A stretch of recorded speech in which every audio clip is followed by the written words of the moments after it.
By reconvene the Board of Education special meeting in open session at 5 p.m. Please note that this meeting is being recorded and live streamed to the public. We have a quorum present with all members in attendance. I'd like to welcome the community members in attendance this evening. We're glad you're here. As a reminder, governing board meetings are a business meeting of the board held in public. And although public participation is encouraged, it is not the public's meeting. It is the duty of the board president and/or clerk of the board to maintain an orderly, respectful, and peaceful meeting where all perspectives, voices, and opinions are welcome. Please refrain from speaking out while another person has the floor. At the appropriate time on the agenda, individuals wishing to provide public comment will be called on one at a time to do so in accordance with Board Bylaw 9323. And we will call that person's name, and then we will also call the person's name who will follow, so that we can kind of keep it moving, sort of like a production line. I shouldn't say production, well, I'll say it anyhow. The board cannot and will not respond to non-agendized items, but a staff member will reach out to you on matters that may need to be reviewed as appropriate. Item D1, the board met in closed session with legal counsel regarding potential litigation. No action was taken. D1, we also, let's see, I'll call in Linda. Mrs. Lund, if you would lead us on the Pledge of Allegiance. Of the United States of America, and to the republic for which it stands, one nation, under God, indivisible, with liberty and justice for all.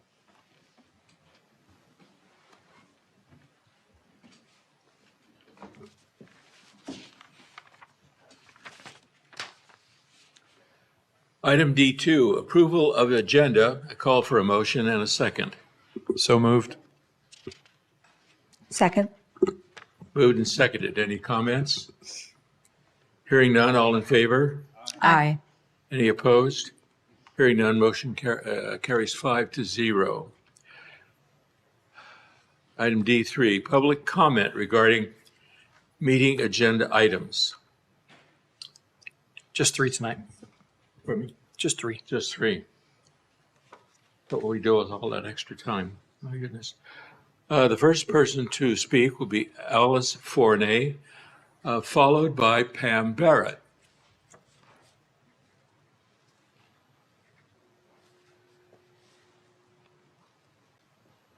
Welcome. Hello again. This time of year, when standardized test scores are released, schools and teachers are asking, how can we do better? As a teacher, I know that teachers take the scores very personally. Having been in the classroom, I'd like to say that Murrieta has excellent and highly qualified teachers. They do not need more trainings, more PLCs, or more observations. What they need is support in dealing with students who are disruptive and exhibit horrible behavior in the classroom. The best planned lessons, executed by the best and most experienced teachers, are quickly thrown aside as an unruly student takes over the classroom.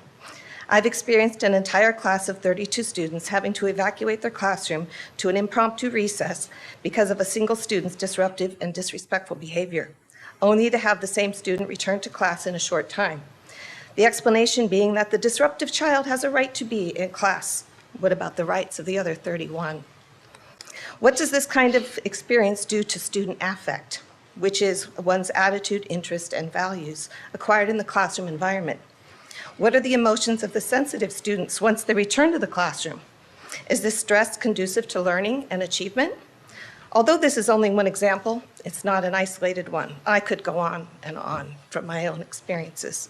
These kinds of incidences create an atmosphere of stress throughout an entire campus. When these bad behaviors are questioned, the answer is restorative justice. I challenge that there is no restoration for many victims, and that is not justice. And when you question why there is a teacher shortage, look no further than student behavior. The classroom has become a hostile work environment. Thank you. Thank you. Pam Barrett, followed by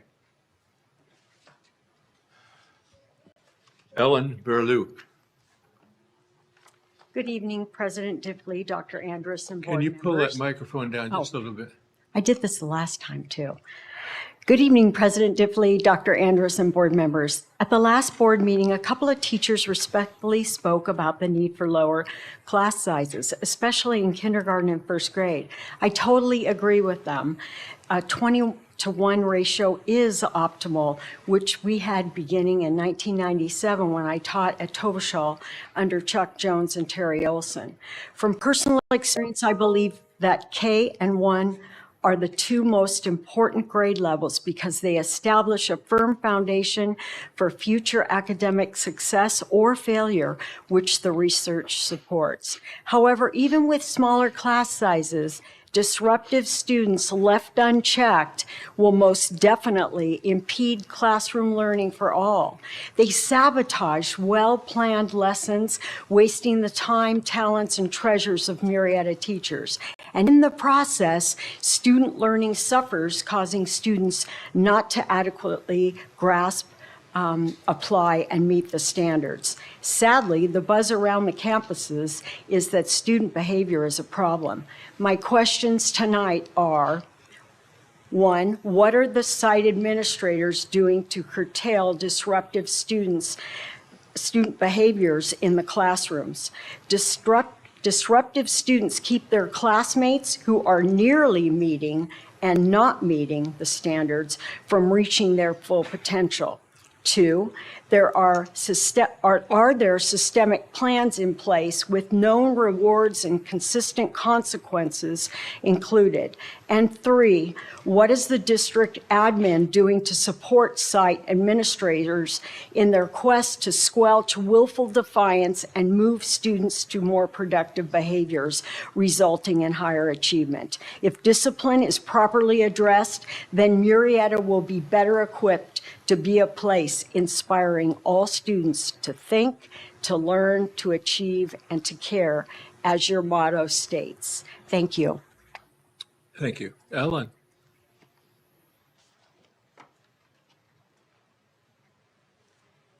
And I apologize for not greeting last time. I was so nervous.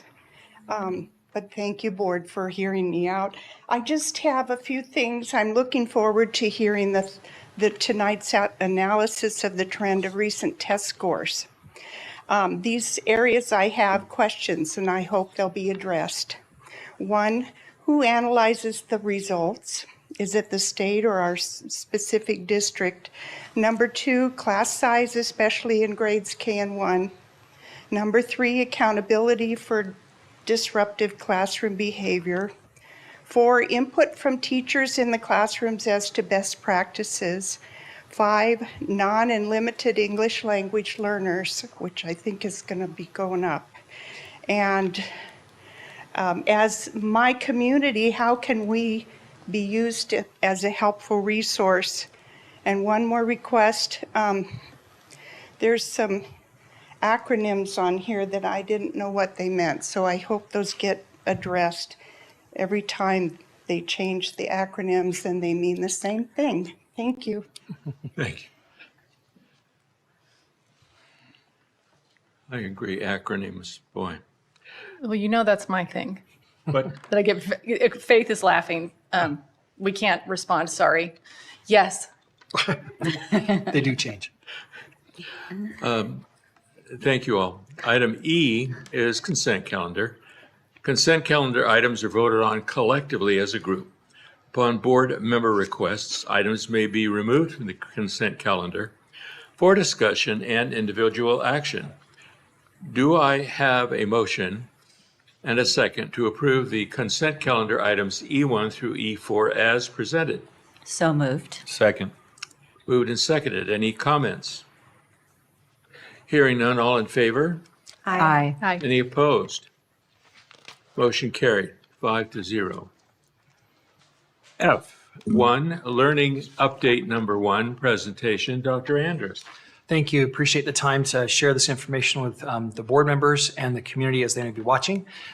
We're delighted to have some updated information. We have some staff who are going to present to us. Faith and her team, Mr. Joe Parla and Jen Shriver, are going to share with us information about where we're at.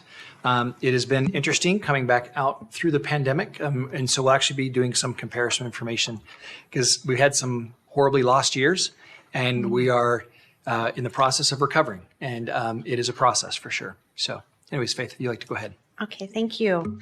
Good evening, board members and Murrieta community. It's our pleasure to share our learning update with you this evening.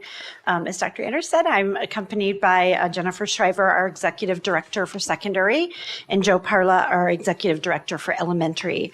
And tonight we'll be walking you through primarily our state assessment data and providing you with some context and considerations along the way. Okay. Here's our agenda for the presentation. We're going to be sharing some background with you and then diving into a number of different data points. As we look at the state assessment data, I do want to make a reminder to you, it is preliminary state data. So once it is officially released, it could be adjusted slightly.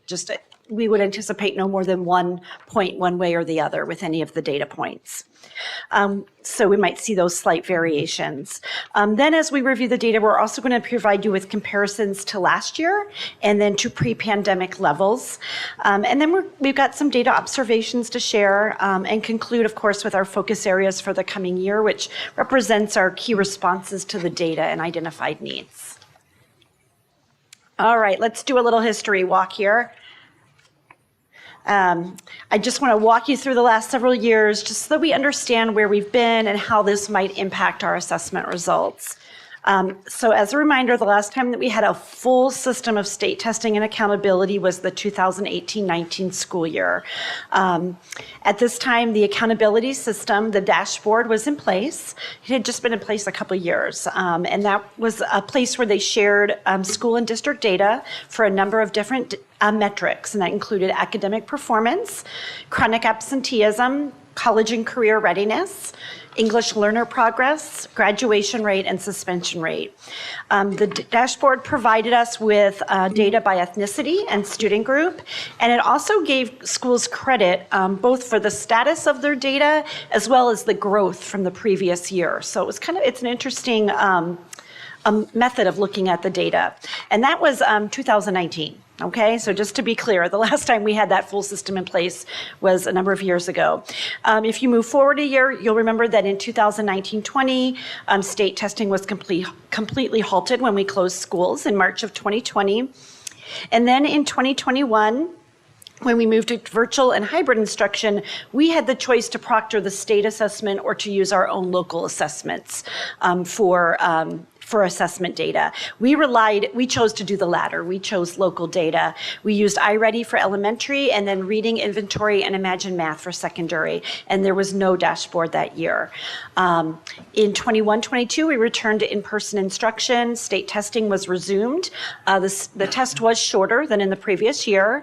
And then last year, the state dashboard accountability system was back in place and it reflected that 21-22 data. But again, it was only 1 year of data, so it was only status data. It wasn't from the change from the year before. So last year, we've had a second year of state testing. This year's dashboard, and I'll talk about that towards the end of our presentation, will have both status and change or growth data in it. So this year is really our full return to the state's testing accountability system. Before I hand this over to the directors to share the specific data points, there's a few considerations I want to share with you. As Dr. Andrus said before, we are not an anomaly. We and the rest of the state and the country are dealing in different ways with addressing learning loss that has not gone away. That's something that is a part of what we're dealing with on a daily basis. As a reminder, the 3rd and 5th grade students who we are looking at when we look at the data here were in K through 2 during the pandemic. It's just kind of stop and think about that. So what they missed in terms of those years, and then why their scores may be reflected as they are. Those K through 2 years are just very foundational reading years, and a lot of our tests relate highly on reading skills. There have been changes to the CASP assessment. I mentioned that before. Since 2019, it was a much longer assessment, and we have not gone back to that lengthy assessment since. It's still been shorter. And like I said before, we now have changed data. So it's exciting to have 2 testing intervals so that we can see the growth from year to year. Okay, I'm going to start by handing it over to Joe Parla, who's going to start with our elementary data. Good evening, board. Starting with if you take a look here, you'll see that we have ELA, math, and science. When you're looking at our math data, you'll see that there's a slight increase in the overall percentage in grades 4 and 5 towards proficiency for our 4th and 5th grade students when compared to prior year. If you take a look at science, we've remained the same the last 2 years of testing. We are excited about our new science curriculum that was just newly adopted and looking forward to the impact that will have in future years.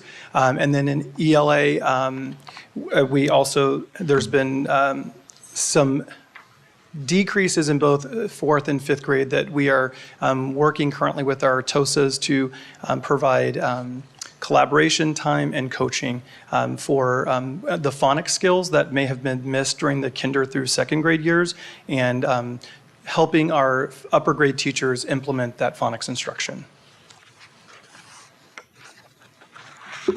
Good evening. On this slide, we're looking at our I'm CASP. sorry, Jen, Yeah. I think we have a question for Joe. So can you circle back to what you just talked about, working with our teachers, because our ELA scores were, prior to the pandemic, were pretty high in the 60s. They were, yeah. So in those formative grades, do we kind of narrow down to what we think? Yeah, so what happens typically in that formative year in that K2 experience, students would experience phonemic awareness. They would be taught explicit phonics instruction that is progressive over time. So what happened when you're trying to do that through Zoom or a computer, it's difficult to hear the sounds that letters make. It's also difficult to see the formation. When we returned to school, we returned with masks. And so if you're trying to show the formation of a letter with your mouth and tongue and the placement of those, it can be difficult. Our teachers are very resilient and creative, and they used word walls and sound walls that showed placement of that so they could see the visual of it. But again, nothing replaces an awesome teacher. And so that's what we are attributing that. It's less of a comprehension and more our students are struggling in the decoding of the actual words. Okay, all right. Thank you. Okay. On this slide, we're looking at our CASP and CAST scores for middle school. As you can see, ELA is slowly rebounding. Math in 6th and 7th grade appears stagnant, whereas 8th grade math experienced a 5% growth. This begs the question, is the result of the elementary year's learning loss part of the factors? Because our students, our 6th and 7th graders were in 3rd and 4th grade in 2020. So they would have some significant areas of growth there as well, or need of growth. Science experienced a little growth, but overall it's flat. Okay.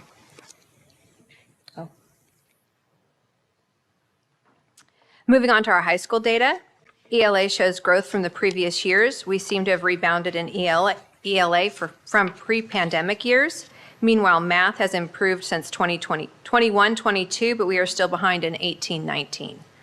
Now, science has demonstrated significant growth and is now surpassing our pre-pandemic scores. We're very happy and proud of our high school science.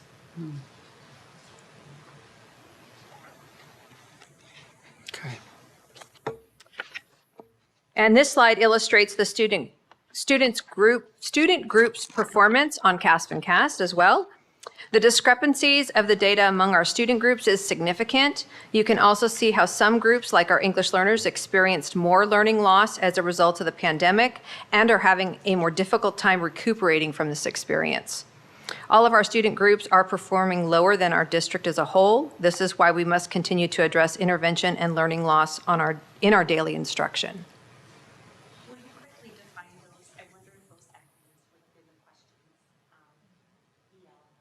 EL is our English language learners. SED is our socioeconomically disadvantaged, and SWD is students with disabilities.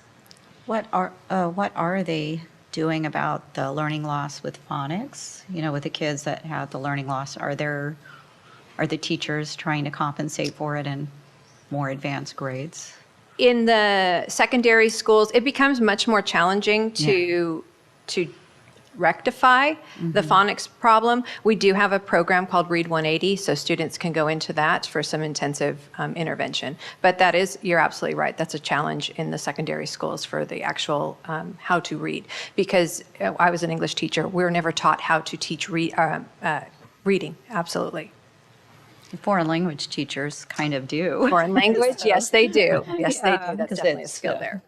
Because you have to teach phonics in foreign languages. Now, you mentioned that, and thank you for that question. You mentioned that students can go into Read 180 and support to try to make up. It sounds just like sort of, well, they could if they wanted to. No. We absolutely look at their scores, and students who need the extra intervention are placed in those courses and have those interventions. They're Yes. assigned. Absolutely, we look at that, especially if you are having phonics problems and reading problems at that level. So we use a program called Reading Inventory, or RI, at the beginning of the year that measures their Lexile. So we do this in all of secondary, and this Lexile score provides you with where they are in their reading ability. So if we see that students are significantly low, we can place them in some intervention courses. And then our secondary sites all have different varying forms of tutoring and other informal ways of intervention as well. And have you found that to be satisfactory in terms of bringing those students up to the same level as the others? Students learn at different rates, and so yes, we do find some success. In other areas, we do need to, especially if you're having a student who has multiple situations. So if there are students with disabilities, or if they're an EL student on top of that, when you've got multiple challenges like that, it can really make it more difficult to get kids up to the grade level. But we are using everything possible, and we actually are still investigating other options. Thank you. I do think one thing that works in our favor is that the students who missed that in K2 were in 3-5, are kind of in that 3-5, and we do have a lot of intervention teachers who have provided support still at the elementary level on that phonics. So that group that missed that in those primary levels, we had a lot of systems to catch and support and try to catch them up. It's good to hear. Thank you. I have a quick question too. The EL kids, those scores look really, really bad. And are the tests are they're in English, and so that's probably where the science score is so bad. And this is an aggregate of all grade levels. When I'm looking at a student group data, ELA, math, and Yes. science, that's okay. Okay, thank you. I'm guessing that would be they were somewhat removed from the English-speaking environment and were more isolated during Zoom teaching. The one thing to keep in mind, and which is helpful, is that the district population of English learners is about 1,000 students in that designation. And so it's a small percent of all of our students, but those students are in the program. Depending on where they are in the reclassification process, in addition to their regular instruction, they have what's called designated hour. They're getting additional focused support because of that language. And what most districts, and that's been my experience is here as well, is that every year about half of those students get reclassified as English proficient. But it still takes a while to translate till they have strong academic ability to be able to perform well on the test, because it does become it becomes more of a language barrier than anything else. It just takes some time. Some of them had strong academic abilities in the country they came from, and Yes. that transfers really well to when you move to another country. So it really depends on that too. Yeah, but the 3 and 4% in science kind of really, That's problematic. that's language. Yeah. I guess I have one more question too. Is it goes back to 2018. what does the data look like prior to that? Would 3 and 4%, is 9% normal? Like, I guess what I'm wondering is when we look at the EL, so 9% is kind of what we usually hit. And do the way we collect data prior to 2018, was it just different, or was it just for the sake of, hey, this is pre-COVID, this is post-COVID? Right. Remember, I can't remember exactly what year 1819 was of that, but we're very early in the CAST testing to begin with. Right. So this was Yeah. new I mean, you can see our overall scores. We have a lot of movement to it as well. And has these tests stayed, because I know tests change a lot, and I just am assuming you guys would know better than I would. When's the last time it changed? How far back could we look at data? And now I'm going to talk mostly math. How far back can we go to say, wow, we slid a long way? Or, because this doesn't say a lot, and those scores are really pretty atrocious no matter what. I mean, if I'm running a business and 50% of my kids are not proficient, and under 50%, that is terrible. So was there a time? Because I'm assuming we were better at some point in time. And do we have any data that would give us some indication that goes back even further, maybe? In my trying to remember those scores, we were pretty consistent. We were making gradual growth each year. We were setting the bar, and we were making, every so often we would have a good year, and we would have a couple percentages, or maybe, I remember we had one year, we had in secondary, especially in high school, we saw like a 8% growth in math and ELA. So we had some growth, but it's always been a struggle. What's interesting, though, is we are still at the top of our county in these scores. I know, and I'm with you, I agree 100%, that that's still not good enough, and we still want to continue to progress, but there's a lot of people in commiserating with us. I think what I'm kind of looking for is, so we're looking in the 40% is what I'm seeing, and sliding. Was there a time when we were above 50%? Was there a time when math scores were in the 60%? I would say if you see 1819, that's probably going to be the highest. I can go back and look for you. We can gather. Absolutely. Years we have them for the LCAP, actually. Yeah. So we could gather that for you. That's probably one of the highest years, because what we were seeing, again, because these tests are relatively new, Right. is just that gradual growth. So I think, and then you just see that drop after the pandemic. Right. Yeah, no, for sure. But what I think is what I'm getting at is because of there's all these different instructional things. We change a lot, and I know tests change. I'd be kind of curious to see when tests changed and what those scores looked prior. So did it just if I went back to 2005, I'm going to assume the math was It would be a different assessment. different assessment, right? Tests Then and you a would different see higher numbers, if that's what you're getting at. Yeah, no, that's exactly what I'm getting at. So the question is, how much is it the test difference? How much are we in? Is the instruction different? I know there was huge debates back in the day, and I think I've talked to Dr. Andrus a little bit about this. Is like historically, at some point, if we made a turn and it was a really bad turn, we might want to rethink that turn. And that's what I'm saying. So 3 years ago, I get it, COVID, But if we are sliding, and this slide seems to continue, but we were way better before.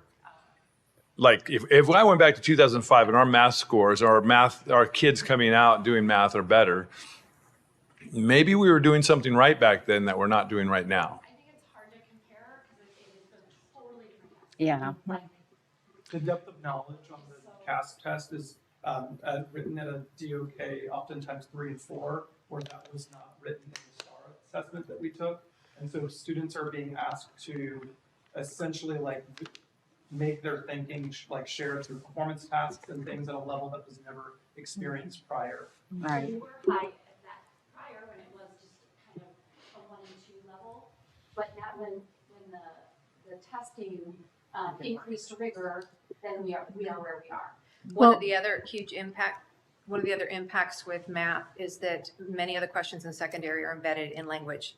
So if you are weak at reading and literacy, you are going to struggle because you can't even get to the problem to solve the problem because you got to work through what it's trying to ask to begin with. And I think too, the evolution that I've seen with my kids here in the district is there's a different emphasis on generalized testing. I know when my kids were in elementary school and we were doing the STAR testing, there was tremendous pressure on them. I remember one little guy in my carpool just crying and saying, no, I have to get this on the STAR test, and I ate a great big breakfast because my teacher told me, this just tremendous pressure. And I think we've started to, maybe understand better that while test scores, we need this, we do. I'm not saying throw this out, but it's a part of the whole assessment of the whole child and learning. And, and there are kids that don't test well. I mean, I think we know a kid who tests really well and a kid who doesn't test well, but they're not any difference in intelligence. Anxiety, usually. Well, and I know we need metrics, but sometimes the metrics are hard to apply to everybody. Sorry, go ahead. no problem. And to that point, I know I teach seniors. A lot of seniors, juniors kind of are like, I don't like testing, and they just blow it off. My son, just as a side note, speaking of kids who don't like testing, got put in a ridiculously low math class simply because he wanted to go to recess, and he just flew through the test and did not care. So I'm always worried about how the tests are what those tests are and what's being measured, and I'm worried that maybe the data is just we're doing poor testing. Not that we're doing it. The state test just generally isn't that great. I will say I agree, and I appreciate that comment because I do think we've evolved in how we respond to these tests, and I don't think we make decisions based on one score the way we used to. I think we've really begun to look at it as one piece of evidence, and we have so much more local, regular data that we can look at, and that's where I think the real value is. I mean, not that this isn't important. It's kind of like that big milestone. It gives you that big top-down picture of where we are, but it's the day-to-day assessment that we gather and that teachers work on. I think that's actionable. And they're doing common assessments, right? Right, and that's the direction that we're going. Yeah, so to your point, and to your point, when you talk about this one particular test, we see this as one snapshot in time, and it provides us information, but we use multiple measures. And so I know at the elementary level, we use iReady from kindergarten through 5th grade, and that provides us another lens to look at student growth over time. In addition to that, we have common summative assessments at the elementary level, also K-5. And so we're able to see a complete picture of a kiddo outside of this one particular test, which was much more common before the CASP assessment. Does that data indicate something different than what we're seeing? I will say at the elementary level, we were surprised by our current CASP scores because our iReady data was showing students scoring higher than where they landed. Part of that could have been at the pacing at which these tests were given. Unfortunately, they were given back to back. The iReady assessment was given first. Then very shortly after, then they went into another test with needing high endurance into the state testing. This year's plan has swapped the two, so they'll take the CASP assessment first, then they'll move into their iReady diagnostic at the final end of the year.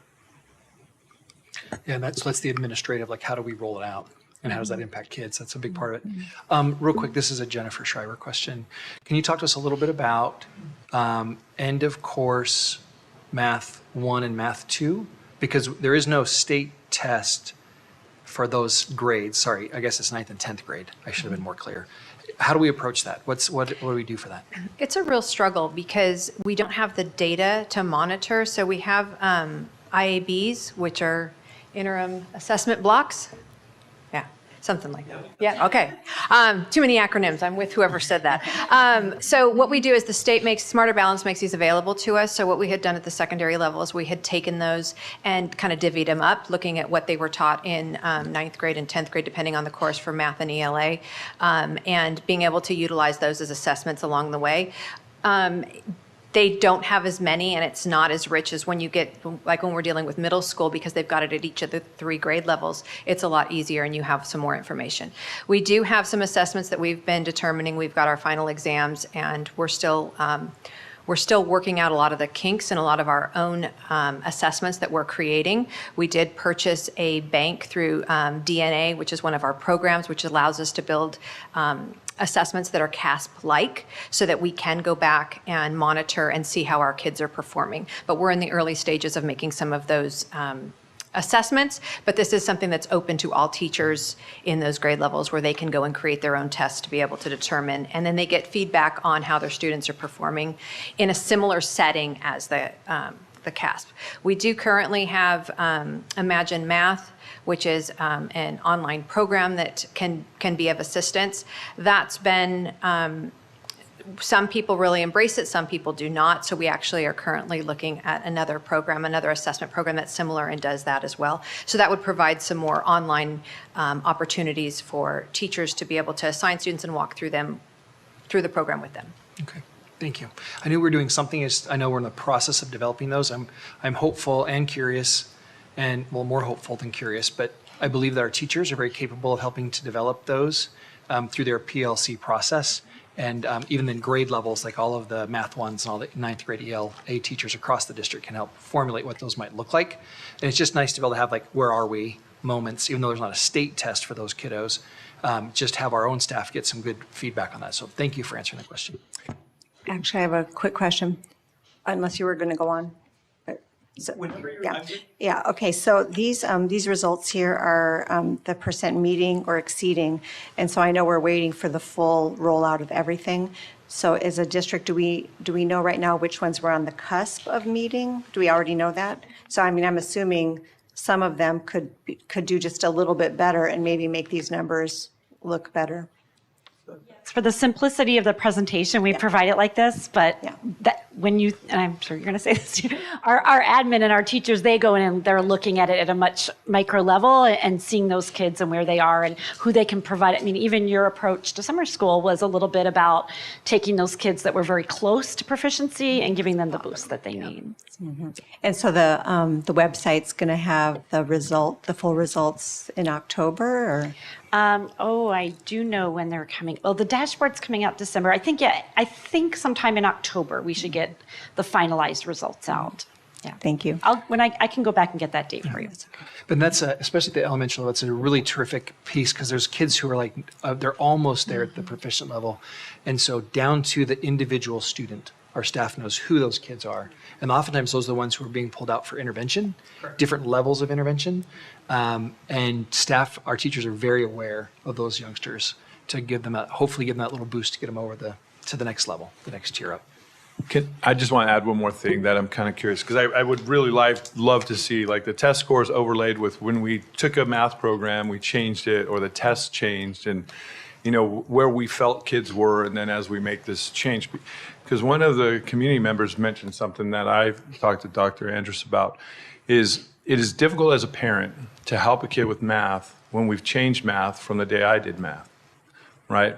And so how can community members help if you have students coming back saying, hey, this is how my teacher wants us to do it. Well, this is how, we do it. Or grandpa's trying to do it, and they're saying, hey, do you know how to do this? Can you help with this and that because they're doing this differently?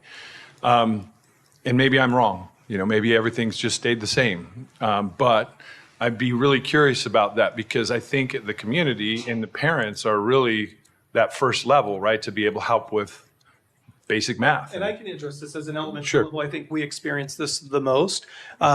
Typically, if you go back to 2005, a year you mentioned, math was done at a much more concrete approach. And it was more similar to what you or I maybe experienced when we were in school. The math that our students are doing now is very complex. And so not only are the students doing the concrete, and I think there is a misunderstanding that has been removed.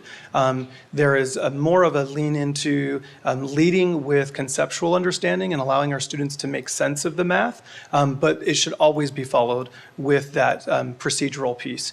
And so I think that, and we as a district, we've just talked about this at curriculum team the other day, making sure that we always stay within that balance, that there's not an overcorrection to, completely a conceptual approach, which I think is what maybe our parents are feeling a little bit, and that's not an over, just remaining at the procedural piece either. Yeah. Well, what I'm getting at, I teach economics, so I got to do percentages to fractions to, and I've noticed the kids can't do that. They have a real hard time. And I think it's interesting because it's, in my mind, basic math. A lot of times you do this in junior high. And I'm getting more, and then granted, totally different district, I understand.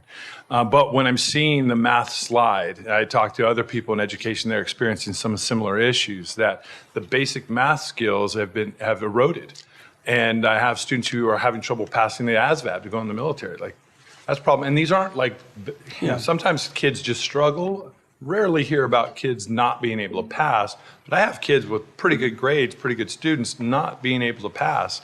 So I feel like I want us as a district to be able to see, well, are we missing something? Are we doing something maybe we could improve on? I agree. And be able to just look at the data. Just let's look and see, and maybe at some point we're missing something. And what we have seen is we moved, I think, in response to the new standards that have come out, we moved away from the traditional method of math facts. And I'll just be honest, I think that we swung the pendulum too far away from the procedural piece. And so we have gone back and introduced a math facts pilot program this year called Fluency Flight. Our kiddos are loving it. It's available from second grade on up to address math facts. What we're hearing at the secondary level is that students are struggling with higher level math skills because they're still they're still having to calculate things that should be memorized with multiplication and division facts, even your addition and subtraction.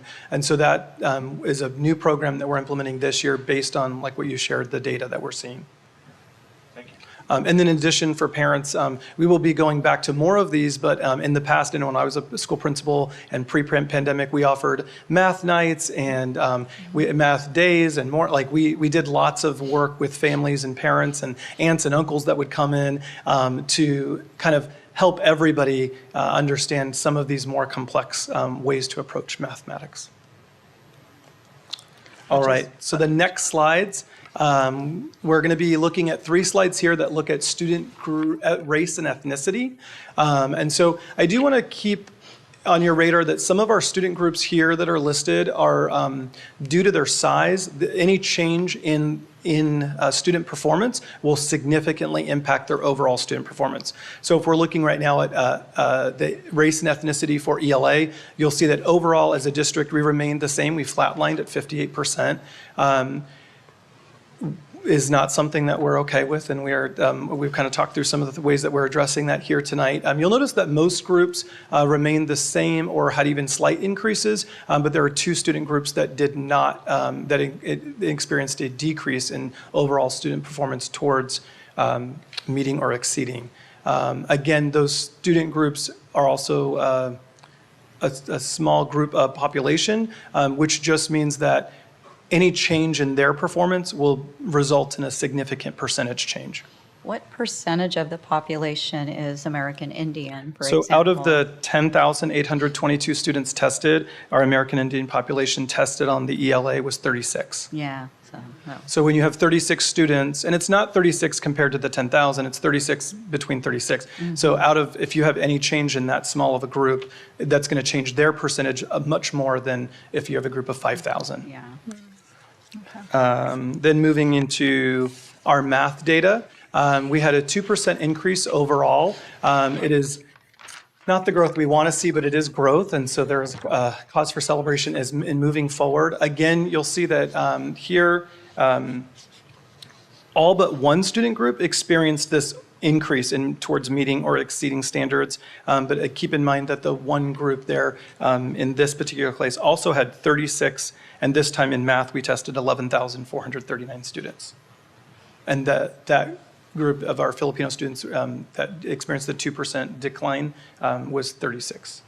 Mm-hmm. Moving into the race and ethnicity for science. Overall, we would have what we would consider a statistically significant increase here, as we have we kind of look for, this is at 6%, so anything like 5% or above is a pretty significant increase into what's going on or what's changing. In elementary, we remained the same, but we saw the upper grades making some movement there. With elementary, again, we are very much looking forward to the impact of our new science program. Our teachers are going through training right now we offer additional supports for our teachers to sign up because the program is very comprehensive, the new science program. It's a lot of hands-on experience or experiments and just implementing it itself is. But we have not had a science program for a very, very long time. And so we are definitely looking forward to being able to implement that.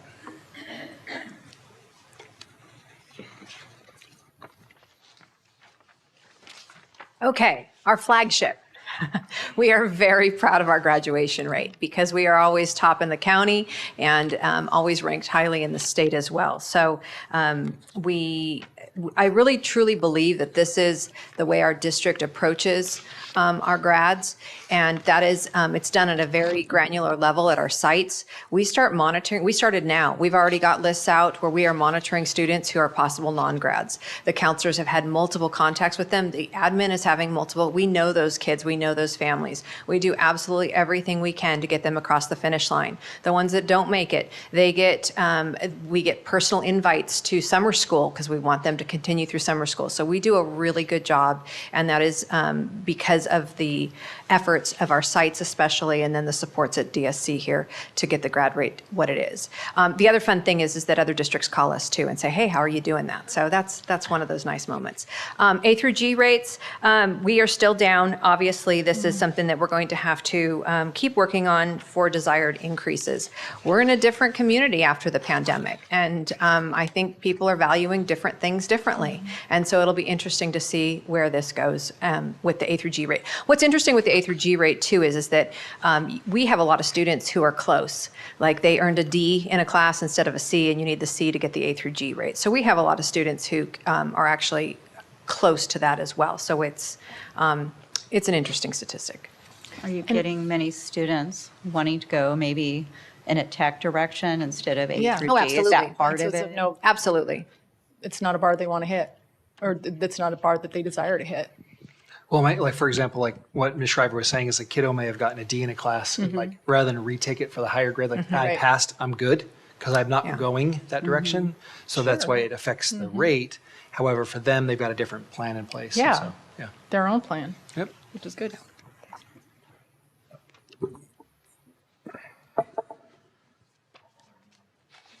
I just, I'm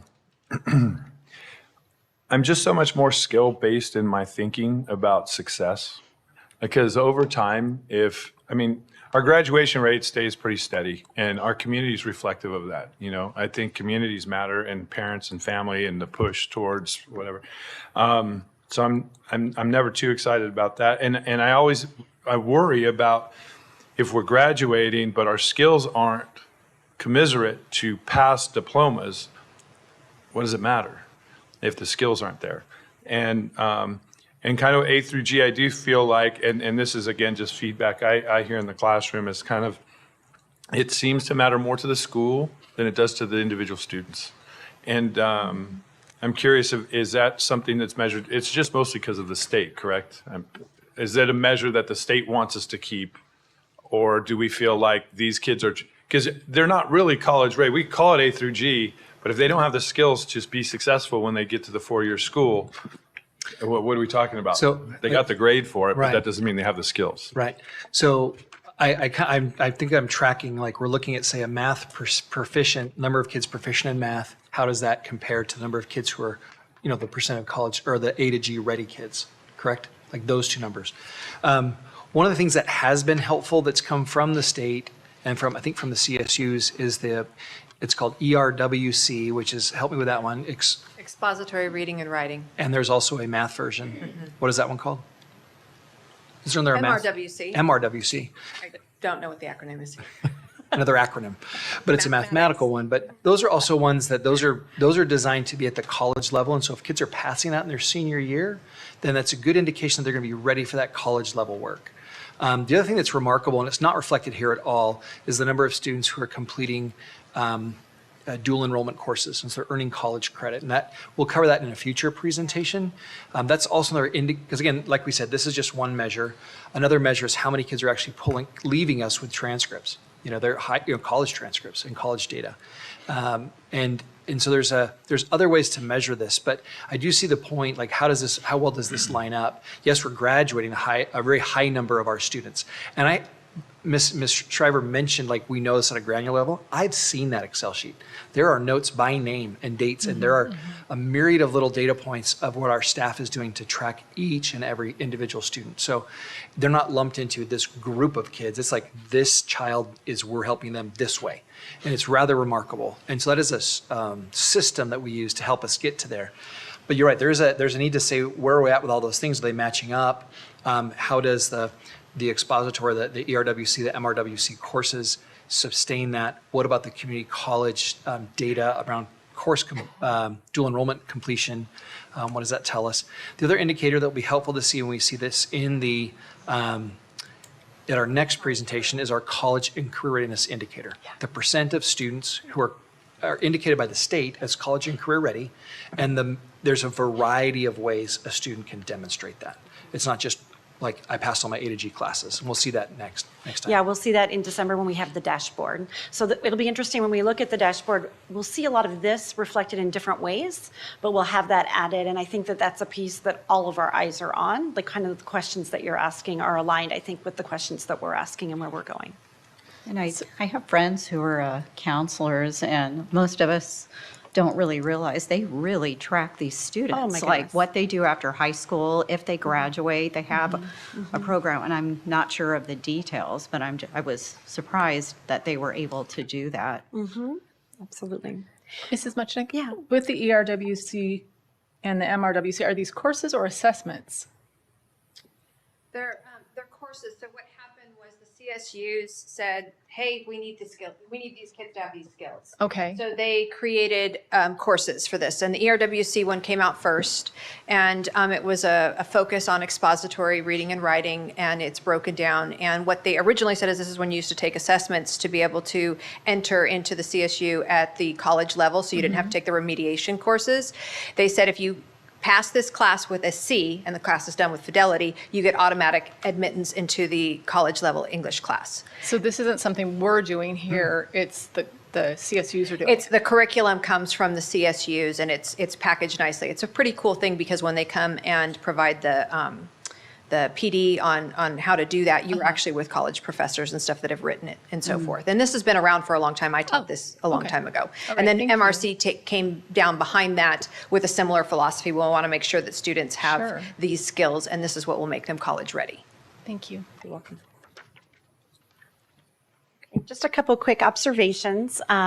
Areas of growth for our district included math, secondary science, and 8th and 11th grade across the board. Clearly, older students were less affected by learning loss. They are bouncing back more quickly in all subject areas.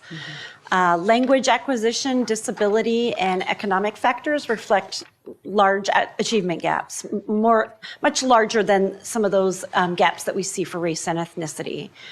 And then, of course, we've had that consistent grad rate. One thing that we didn't bring up with the A through G rate that I talked with our assessment coordinator about is that, again, pandemic affected our seniors from last year when they were in 10th grade, which is a pretty pivotal year when you're making decisions and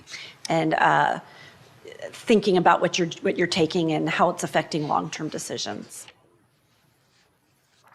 Okay.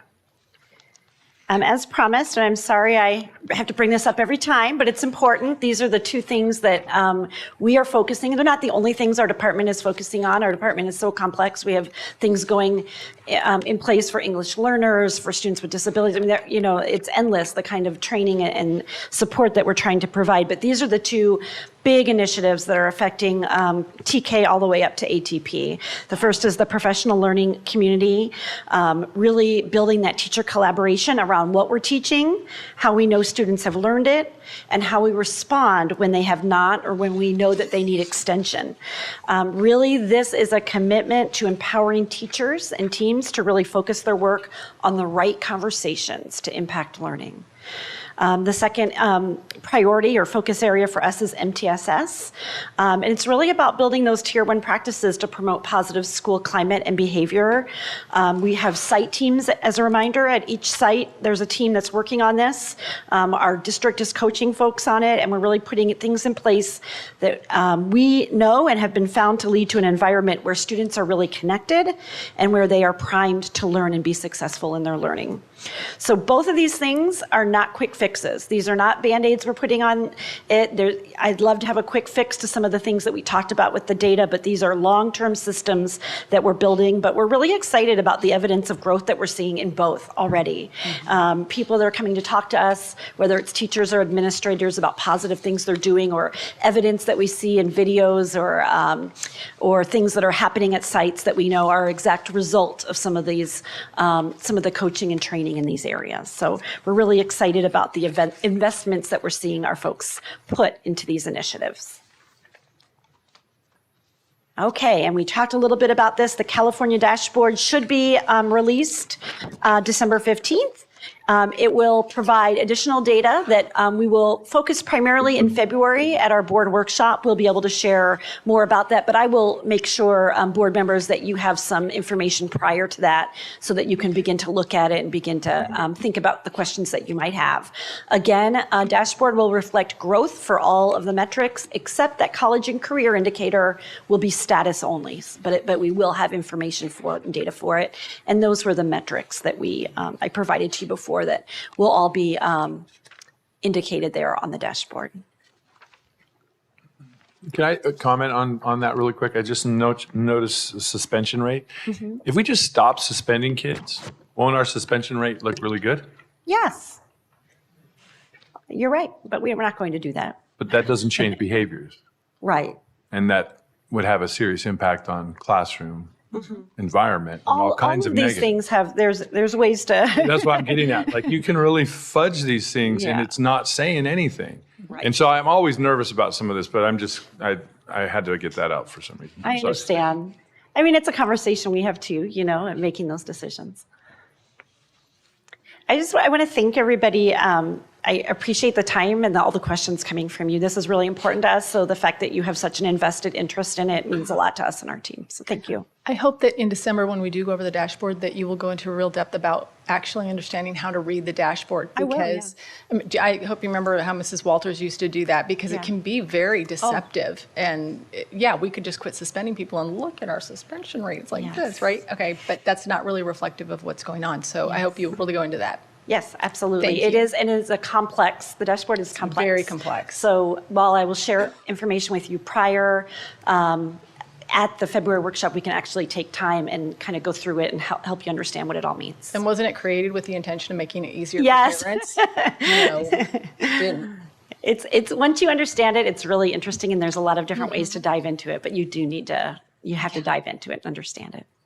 So over time, just like the test has changed, I'm wondering if, the things we're hearing and the things that you've mentioned before about the behavior, the discipline problems. Good question. So is that, is there something about a trend in discipline that's had an impact, or do you have any insight on that? Well, I can, and maybe Howard's here too. Discipline definitely increased after COVID when we came back, and there was a lot of relearning of behaviors at all levels. I will say, for the first time in my walkthroughs early this year, I had all the high school principals say to me, "It's a different world right now. We're feeling so much more normal." Would you second that? Yeah, things are. There just needed to be some time for folks to re-enter the institution and understand what the expectations are and all that. Elementary, same. We still see with our youngest kiddos some gaps and I'll be honest with you, some of the behaviors with some of our youngest prior to the pandemic, we were seeing an increase of. So it's hard to say what that is. And of course, we know, and I appreciate you bringing this up, behavior and academics are so integral, and integrated with each other. And so that's why our focus area is in both. I think that's it. Thank you so much. Thank you.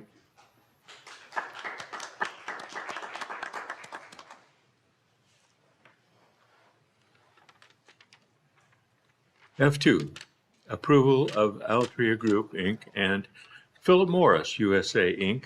settlement agreement. This calls for a motion and a second. So moved. I'll second it. Moved and seconded. Any comments?